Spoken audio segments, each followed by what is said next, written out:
So what I'm going to recommend is what we do is we start with the large, okay?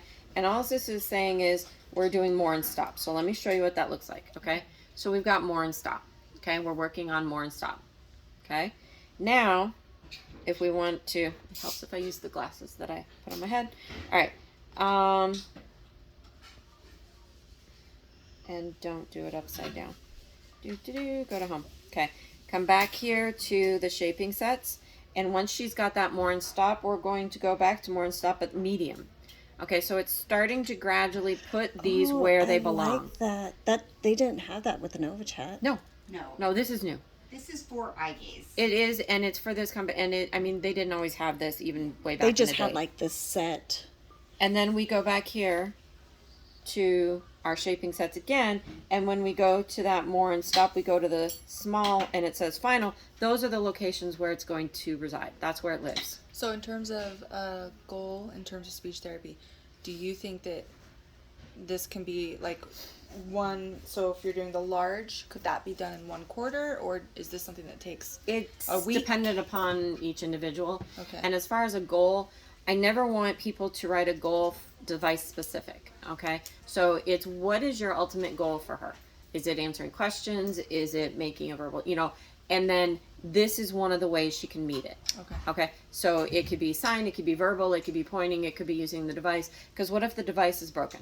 We still want you to be able to work on the goal. Okay, that's true. And let's talk about the ultimate goal is verbal, is not the device. So we don't want to write a device goal.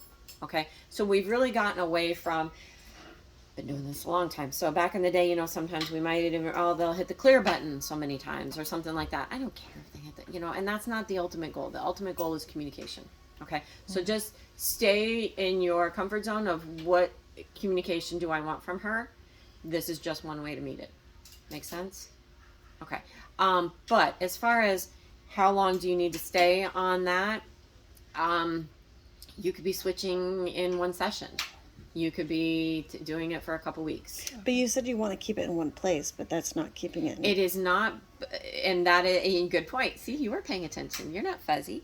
Because this is graduating, because eye gaze is so difficult, and you're learning not only the cause and effect of what this thing is getting me, but I'm getting used to having to look here and look here and rest so long here for it to access. We want to get her into that location. So that's what I mean. If she's really quick and good, you could graduate from the large down to the small in one session. And it's also just helping her start to recognize, what do these symbols mean? I'm visualizing them large, so that when they're smaller now, okay, I click and I understand those symbols. Right. Okay. And so she already has a language system. She's been listening to you guys in English, so she probably already knows what more and stop means. Now we're recognizing this symbol means the same thing as what you've been saying. Okay. Makes sense? Now, in one session, if you're working with more and stop, I would even say you could come back here to home and, all right, now we're switching our, let's go to want and don't want. Okay, so right and left. And then it's graduating it into their location. So the ultimate location for this one We need you for training. is here. Okay, so it graduates to that location. Okay. Questions? Okay. When we get this all set up, we'll have to have it at a certain distance, and we'll turn eye gaze on and things like that. Let's go through some of the settings in the toolbox. This toolbox is much nicer than it used to be. And so in this new system, so it's much more user friendly. You've got these tabs that give you different boxes, so you don't have like 50 all on one page. Okay, most of where you're going to be is user here. Hello, I'm Dawn. I'm Michelle.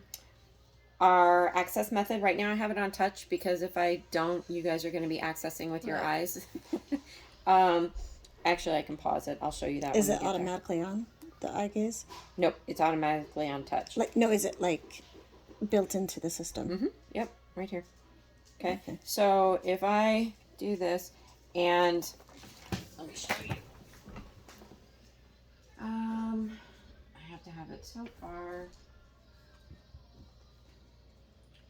And I'm not sure why you are not. It's like no eyes detected. Yeah.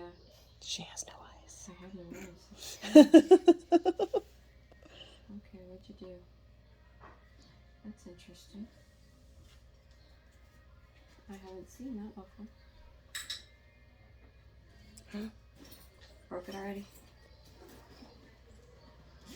It's like, whoa, you asked me too much. I know, right? Not seeing your eyes? Was you? Oh, okay. Okay. I didn't even notice. So then if I'm modeling it first, obviously I'm going to do the touch situation. But then do I like model it, touch it real quick, and then like hurry and run over to Access and change it to eye gaze so she can have a You turn? can still touch it when it's in eye gaze. Oh, okay. Okay. Got it. It's just recognizing eye gaze at that time, but yeah, you can Got still it. touch the screen at the same time. Okay. Okay. So going back into menu. Sorry. So wait, really quick. Yeah. So if you're saying she could touch it while it's an eye gaze, we're not making that selection for her though, right? Her eyes will still make the selection, or if us touching the screen, does that make the selection for her? Yes. Both. So in eye gaze, she can be making the selection, but you guys are modeling. If you're modeling that and you're showing her where things are, you know, it would be ultimately nice if we're here and we're like,